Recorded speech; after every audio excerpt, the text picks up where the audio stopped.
WHCR 90.3 FM, New York.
Okay, family, we are back with you, and it's beginning to snow out there, so whatever you do, be careful. If you're driving, be careful if you're walking.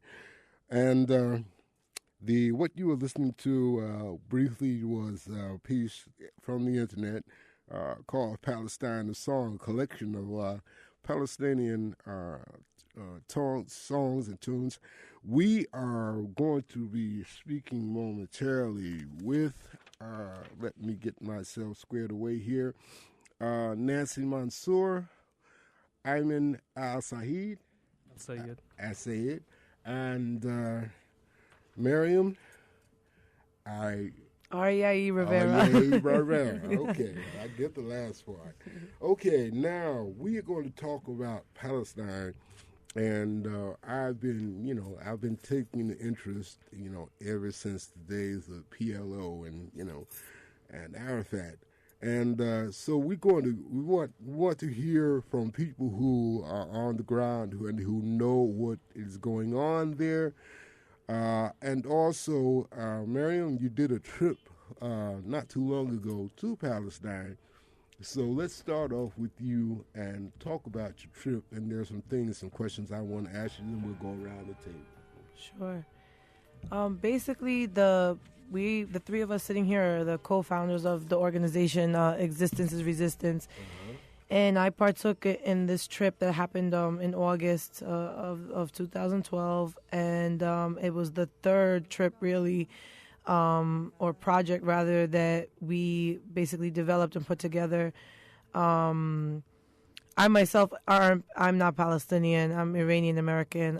But we have a strong connection to Palestine because of the struggle. Not even because I'm Middle Eastern, but because of the situation of injustice that's happening there. Identifying, of course, first as a woman. And in this society as a minority, ethnic minority, it would make sense that I would gravitate to a situation like that of what is happening there. Nancy, however, is Palestinian. So her connection with, obviously, the land of Palestine is that her family is from there, and was lucky enough to retain some form of land there, which, is scarce in this day and age. And the project is developed a lot around that, actually. A lot of, who she's known through working with youth prior to us founding the organization. Mm-hmm. And so our connections are in the refugee camps and working mostly in mediums of music, dance, and the arts. How long has the organization been in existence? Well, the spirit of the organization, we like to think, has always existed before us, will exist after us. We're just people. But us doing this work, basically, in the bombardment, I guess it was Operation Cast Lead, which was 2008 into 2009, we kind of came together in some sort of like ad hoc committee and created a few events that generated a lot of attention. actually with no Arab hip hop artists really. They were hip hop artists from here.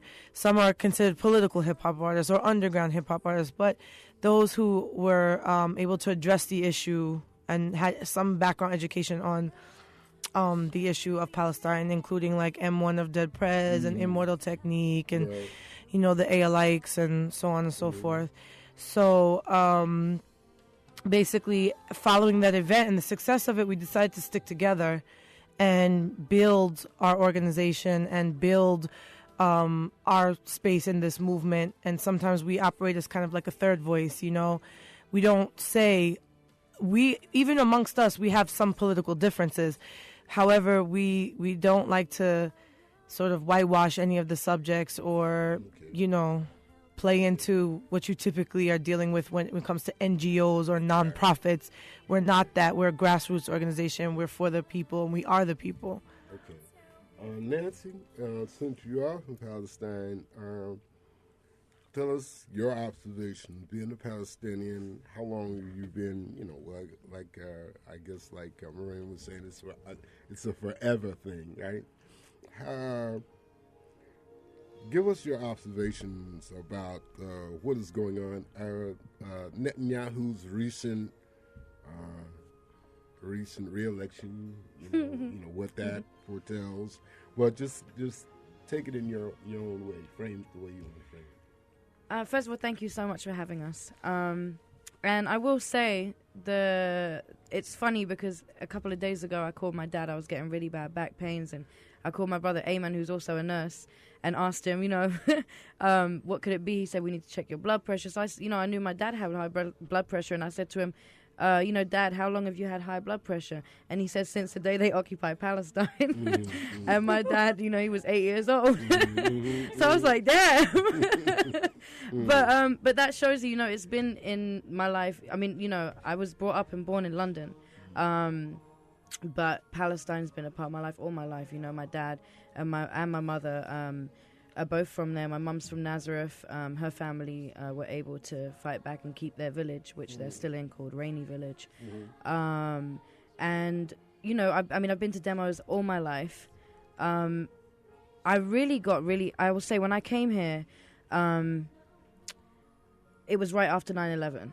And when I would say, I would say a little naive, and I walked around like, I'm Palestinian, and people's expressions changed when they would talk to me. So then I kind of went quiet for a while. I didn't really know any Arabs out here. I didn't even know there was any Palestinian movements. I was by myself. I was 21. So, and then I met Miriam. And somehow, I guess when Gaza was getting bombed, I called her. She was the only person I knew that was very active. And I called her up and I said to her, I need to do something, and we need to do it now. And literally from that day, it was December 27th, 2008. We was together maybe 3 or 4 months of running straight every single day, just doing crazy. I mean, not craziness, but we had made these big collages. I remember sitting in my living room and making collages of all the pictures. Every day when they killed someone, we would print their picture and put it into the collage and cross out the number or change the number to reflect how many had been murdered in Gaza. And I just remember we would wear them and just go on the train, and people would cry, and so since then we've been extremely active. I think forming the organization has helped me to be consistent with it too, and also just be able to speak out and not feel what I felt for 8 years prior to that, being here and not being able to really say I was Palestinian. As far as Netanyahu, I mean, it just shows you that Zionism is alive in Israel. I wasn't surprised. I'm not surprised. Whether it was him or many of the others that ran, it's not going to really make a difference. It's the people that make the difference. It's like Obama being reelected. You know what I mean?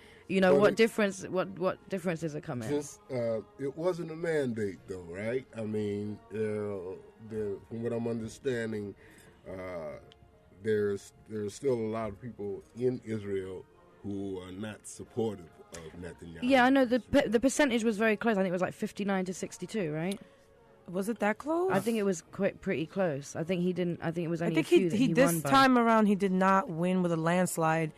But at the same time, even that percentage is a huge bulk of a country that supports military occupation. And when we say Zionism, when I say Zionism, I mean, you're talking about racism. I mean, I could give you a different perspective. They're always saying that Arabs in Israel get treated different. I'm an Arab Israeli. I'm from 1948. My dad is from Haifa. I don't get treated better. And they say they treat us better. You know, it's the most democratic country in the Middle East, and we get treated better than any other Arab country we go to. I have in my ID card 7 stars to reflect that I am an Arab. It used to say Arab, and when I think there was a big controversy over that, what they did is they changed that to stars now. So if you open up an ID card, you know that automatically that it's an Arab by the number of stars that they have. You understand what I'm saying? What does that mean? There's, clubs. I went with a couple of friends from here after we finished the tour. We had gone to a restaurant actually in Haifa, and we were wearing the kafiyas, the Palestinian scarf, and they called the manager out and everything just to check us because they weren't sure if they wanted to let us in. So, no, it's not. We don't get treated better. It's there's definitely classes and. Ivan, you want to chime in? Yeah, I mean, the media's been portraying the Netanyahu victory as not as successful as he wanted it to be, especially after the recent massacre in Gaza. They thought that would boost up his ratings because every time Israel goes behind a killing campaign, their leaders get a rating boost for some reason, People start cheering them. So, he didn't get a large coalition as he wanted to, but he ended up making a coalition with even groups, believe it or not, that are even more to the right than Netanyahu. He's made a coalition with 2 other organizations that are extremely racist. They just came from the former Soviet Union yesterday, and they want to tell the Palestinians that that's not their land. You guys just came here yesterday. They have a video that they just released a couple of weeks ago of these Israelis going around the streets targeting any African who's in Israel. There's a lot of African refugees. Let me stop you there for a minute. I was watching Africa Today. It's part of Press TV, Arena TV, and they were talking about the whole question of the demonstrations that have been taking place by the Israelis against the Africans yet they're trying to cozy up to all these African countries. They are. I'm sorry, just real quick. There's so many issues here because you have the Sudanese who are looking for refuge in the most democratic country in the Middle East. Right? They're demonstrating against them. There's actually videos that you can look up on YouTube. If you just type in South Tel Aviv is on fire. It's a little hard to watch, It will turn your stomach at the stuff that they say. It's disgusting, but it's good to watch because you shouldn't. I mean, people should definitely know how refugees are being treated out there that aren't even, Palestinian. Or the other thing is Ethiopian Jews that actually go into the Israeli army. That's a whole nother thing. Like Ethiopian women are made to take birth control pills, but nobody talks about that because they don't want them to multiply.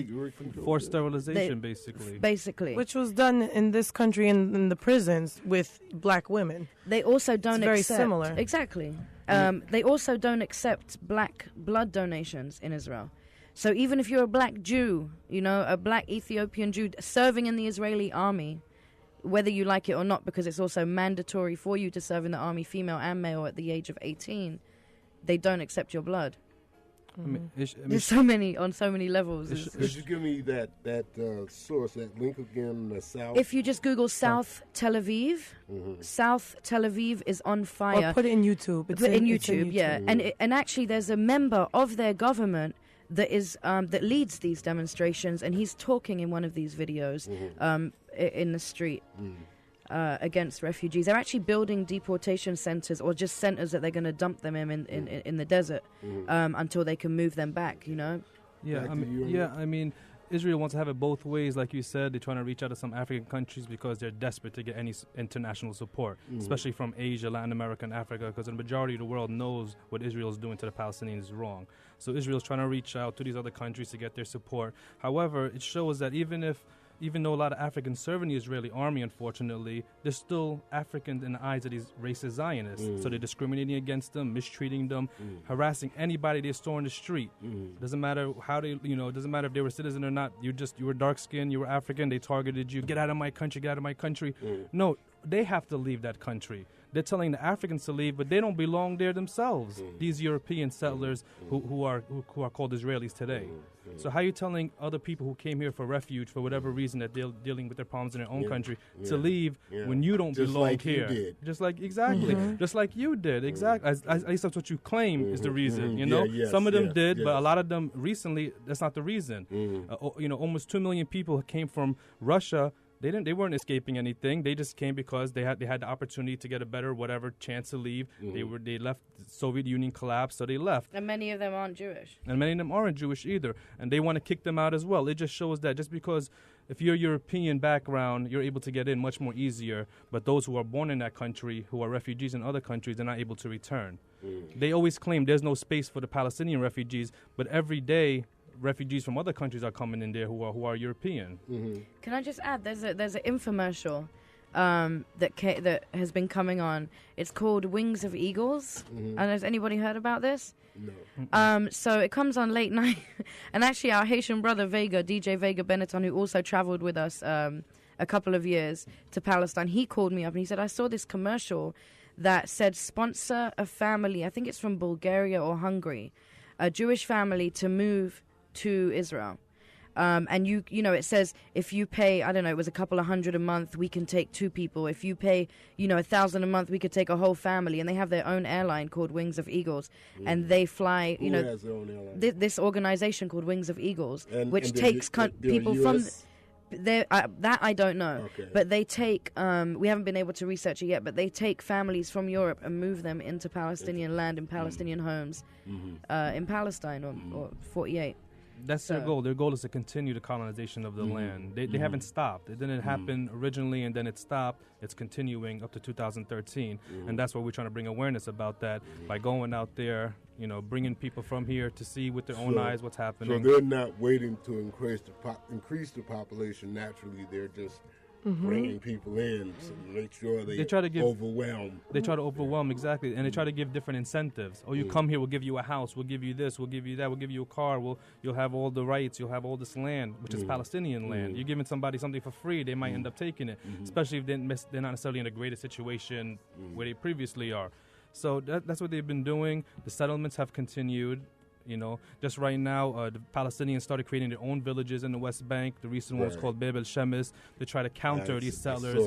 They try to, because these settlers are coming out of nowhere, building a settlement on Palestinian land, and this is our new village now. Not coming out of nowhere. They're coming from like Brooklyn. And, a lot of them from New York. Well, there's another layer too, because when we were there in the summer, the only boys that spit at me were brown, and they were Jewish, but they were brown, and. In Iran, we have a large, in comparison to other Muslim nations in the region, we have a large Jewish population, indigenous Jewish population, Jews that have been there thousands of years. When King Cyrus opened the gates when they were being oppressed in, I guess, the Holy Land, in Egypt rather. And so, as I said, we were in Jerusalem, and, internalized oppression is a mother, and it can go really far. And so these 2 boys felt, one I believe was Ethiopian and one was maybe Moroccan, maybe Iranian, I don't know. He was Arab. He didn't know he was Arab. He didn't think he was Arab, but, he decided that he was going to let us know he wasn't happy with us as Arabs or whatever he perceived us to be, outsiders. And they spit at us, and so Israel does want to also create an illusion of inclusion, right? And that's where also a lot of organizations like Artists for Israel or those that operate here in New York City and like to co-opt, because Israeli culture basically is expert at co-opting. Okay, so we have like hummus and smoking the shisha, and these are and za'atar, and what they would call belly dancing, but we just call dancing. It's basically just taking what was there, which is indigenous Palestinian culture, or Levantine Arab culture and sort of transferring it over to themselves and then appropriating it and then selling it and packaging it. And so like something like Artists for Israel, what they do instead is they appropriate hip hop culture here in New York and then go over there in Hebron where people can't even get clean water because it's poisoned by some crazy settler, and they put graffiti on the wall. And so, there's something to be said about this illusion that's being created by using people of color, whether they're Sephardic Jews from Iran, Iraq, Morocco, wherever, and also bringing them over. They discriminate against them, sure. They're not allowed, they're not really participating in the everyday legal systems and whatnot, but they are part of the illusion. Were you in Gaza?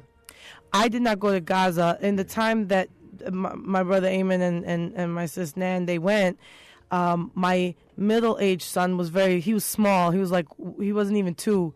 So I felt it was, because now I'm on my 4th one. So, I think I'm Palestinian, procreating like there's no tomorrow. But my middle son, he's 4, almost 5 now. But he was small. And at that time, they could shut the border, and that was it. I mean, they were stuck there. So I gave my ticket to M1 of Dead Prez, who wound up, which was great because he was able to bring that message to his community, which is the New African / just Black American / hip hop / we could go on and on about his community, but and he was able to spread the message and make the connection. He did a tour called From Ghetto to Gaza. I saw a video of him with a young woman. I think that Shadia Mansour. Yeah, she also did something with the Narcissist. Yes, that's it. Right. The Alhamdulillah video. It's my younger sister, actually. Really? Yeah. Oh, wow. Okay. She's a Palestinian hip hop artist. So we did go to Gaza in 2009 after the massacre and the bombing, the Castellet that Miriam was talking about earlier. We went there with a huge American convoy. We went with Congresswoman Cynthia McKinney. She was one of the leaders. Charles Barron of New York City, council member, and George Galloway from London. He's a member of parliament. They were leaders of the big convoy that took 500 Americans. That was before the incident where the Turkish boat with the flotilla. That was before the flotilla. 2 years before. Yeah, that was before the flotilla. Our goal was similar to the flotilla, was to bring medical supplies to Gaza. Tell us, the audience, about conditions, if you can, in Gaza. Simple things like drinking water, where they're living, etc., etc. Yeah, drinking water is drink at your own risk because it's brown. Even the hotel that we were in, the water was brown. Destruction everywhere. Yeah. From what we saw. I mean, and the UN released a report saying that Gaza might not be livable by 2020. So how can this piece of land, Israel is committing genocide, basically. If you're making a land of 1.5 million people unlivable, that's an act of ethnic cleansing. That's an act of genocide. Because they're not able to bring in supplies, cement, water irrigation systems because of the blockade that the U.S. is backing as well and supporting. They're depriving these people of a livelihood. And that land might not be livable pretty soon. I mean, I just want to add real quick. I think, the conditions, it's not about money, you know what I mean? Because if they weren't oppressed and they weren't occupied, it wouldn't be an issue of money. Israel just keeps pushing them back so that they can't, support themselves. Sure. The real issue is the trauma that the children, because 65% of the population in Gaza is under the age of 25. And it keeps growing. They are they are traumatized. You're talking about children seeing dead bodies everywhere, seeing their parents' heads split open. This isn't something people get over in a couple days. I was reading about the trauma affecting the youngsters in Gaza and stuff, and their nightmares, and I had a little girl from Gaza stay with me, a 4-year-old, last year, and she would just wake up in the middle of the night screaming. I don't know what to do. You know what I mean? I have quite a few friends that have come from Gaza recently, and it doesn't really hit me until something happens and I see it. You know what I mean? And it's actually, I think that's a bigger issue, because what are they going to grow up? How do you get rid of that feeling of wanting revenge, or how do you get rid of that feeling? You know what I mean? Like, how do you get rid of that trauma? I don't think you don't. I don't think you do, and I think that's a bigger issue. Okay. Because you are talking about, gave me a note. You want to talk about the T-shirts? Why don't you talk about? Why don't you ask him about the T-shirts and stuff? You always putting me on the spot. I'm trying to do a million things over here, and you just throwing me under the bus. You know how just good for that. First of all, I just want to, tell you guys, you doing great work, and I'm over here doing a million things, but I'm listening to everything that you're saying, and I'm floored because I don't know about everything that goes on, and honestly, I don't always understand the different dynamics of everything. So I appreciate the way you guys are breaking them down, and I appreciate the context that you're making with M1 and everyone, and I'm glad you're here to tell this story. Thank you for having us. Definitely. And then what I was trying to sneak over to Haja, and he just threw me under the bus, was about your shirts.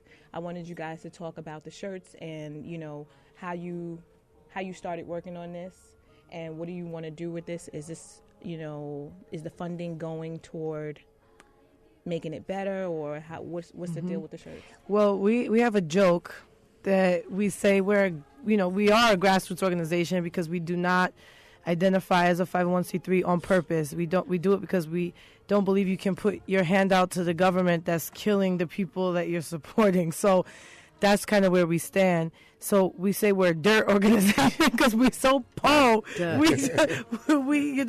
even grassroots. Because you're in the green movement too. It's dirt.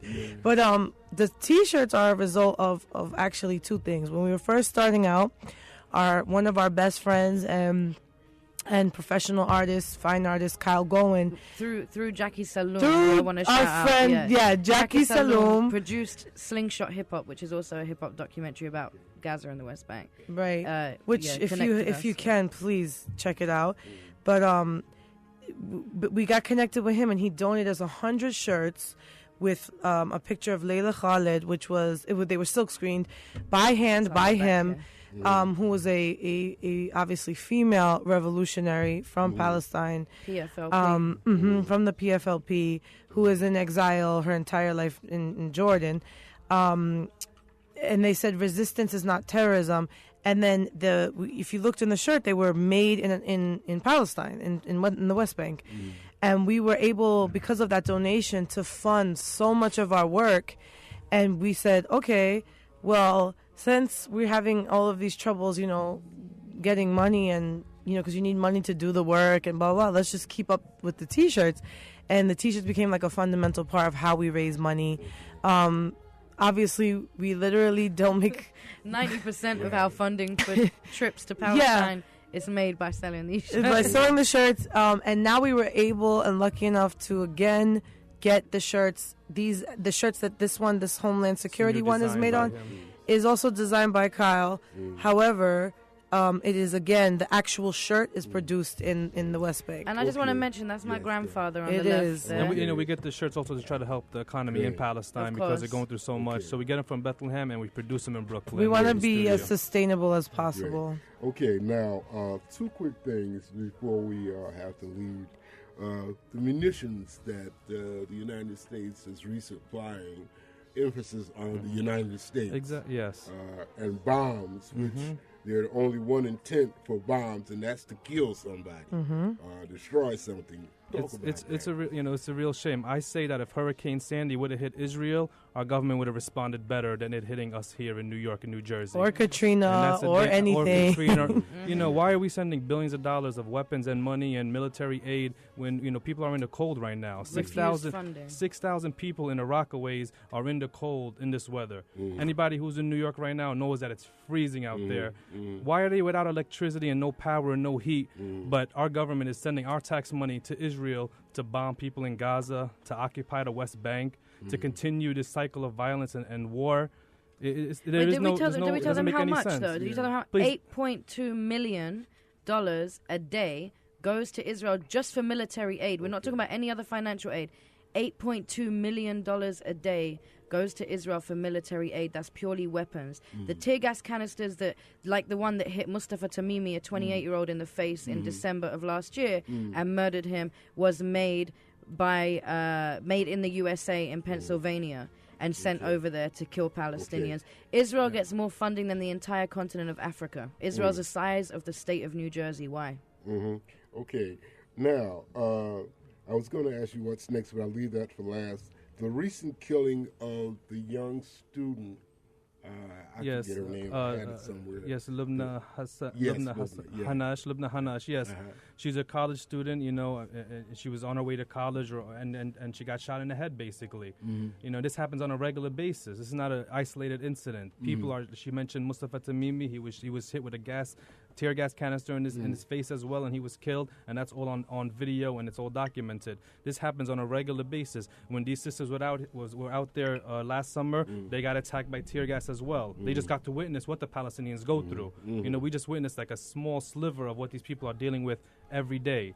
And we're paying for this. I want people listening to this who are in the States, New York. We are funding this. We're, you know, they're planning on closing the hospital in Brooklyn, Long Island College Hospital. They're planning on shutting it down because they don't have the money for it. Oh, we need $70 million. We can't bail them out. But I bet you tomorrow President Obama will give Israel a $70 million check to kill some people. Can I just really quickly Wait 1 add second. Lubna? Wait 1 second. Oh, We just sorry. want to let everybody know that we're listening to WHCR 90.3 FM, New York. Go ahead. We got to be really. I'll be really quick. I just want to say Lubna, the 22-year-old that was murdered, is not the only one.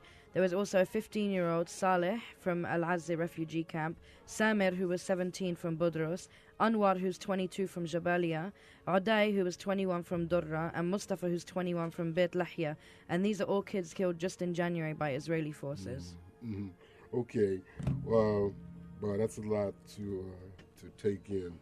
The next thing that I want to ask you is what's next, if you can do that quickly in just a few seconds. In terms What's of next? us? Yes, in terms of you. That's ever changing because Depends on how many T-shirts we it depends sell. on how many t-shirts we sell. No, but I could tell you that we're touring our documentary, which is called Hip Hop is Bigger Than Occupation, which was shot in 2010. It's a documentary by filmographer and close friend, brother in London, Nana Denkwa. And we have been taking it from, well, Nancy's really been taking it, but we have been taking it from university to university. And if anyone is interested in showing their local university or even groups of 20 in their home, we do screenings of the film. How can Home we reach visits. you? How can we reach you? There's two ways. There's questions at existenceisresistance.org or eir.myc@gmail.com. We're on Facebook. Repeat that. Sure. So it's eir.myc@gmail.com or questions at existenceisresistance.org. And you can see the trailer and everything on the website, which will be... On Facebook, we have two pages. We have Existence is Resistance, and we also have Netanyahu 2012.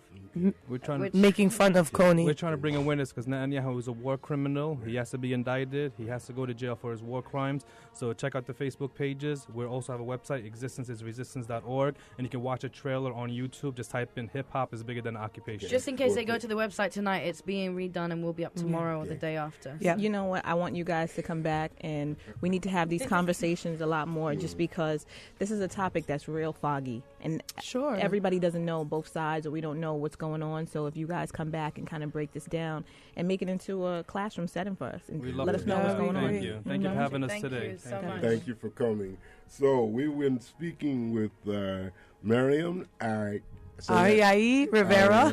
Rivera. We have been speaking with Nancy Mansour and Ayman El Sayed. Ayman El Sayed. Said. Yes, thank you. Okay, and we want to thank you all for coming in. We want to thank and as you. Kazai said, we definitely will have you back because this is an ongoing issue. It's really about overkill and, you said genocide in a big way. So we want to talk about that. Thank you. Thank once you again. so Thank you much. very Thank you, much. Thank you Haja. for having us. Thank you.